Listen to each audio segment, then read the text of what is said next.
वाली वक़ा। आज मुझे जिस मौजू पर लब कुशाई करने का मौका दिया गया है वो दरअसल मुझसे एक बहुत बड़ा सवाल किया गया है कि क्या हम आज़ाद हैं।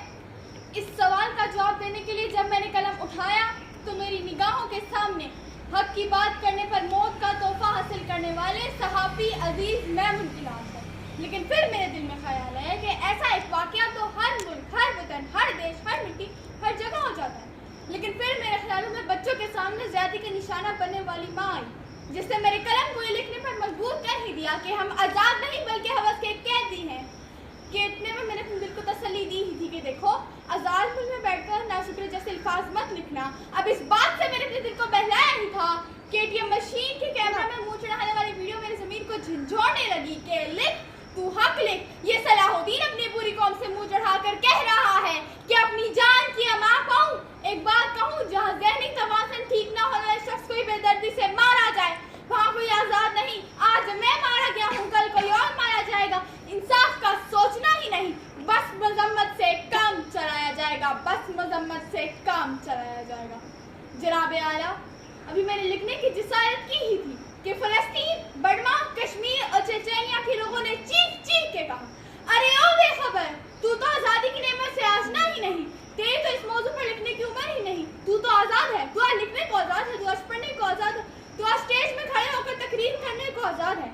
तेरे घर के मर्द अपनी अपनी इबादत गाँव में जाकर इबादत करने को आज़ाद है।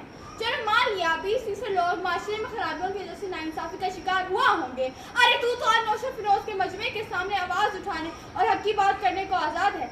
हमें तो ये हक भी नहीं कि हम बैतुल मुक़द्दस पर अपना परचम लहरा सके। हमें तो ये हक भी नहीं कि हम श्रीलंका को अपनी मलकियत बता सकें। अरे अगर आज तुमने खुद को आज़ाद ना लिखा तो याद रखो, तुमने 1947 की जदोजहद को बर्बाद किया। तुमने लफ्ज़ आज़ादी को रसवा लेके बहुत बड़ी नेमत से इनकार किया।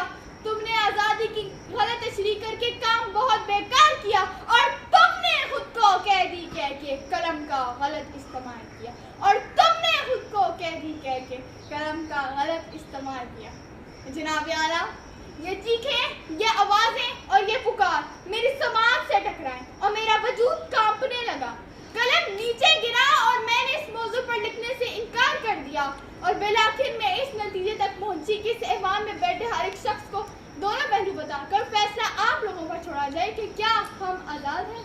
लेकिन फैसला करने से पहले याद रखें कि हम इब्ने रुश्दी ही नहीं, हम जाबिर भी हैं, हम इब्ने सीना, इब्ने रहशम, अल-बिरूनी तूसी भी, हम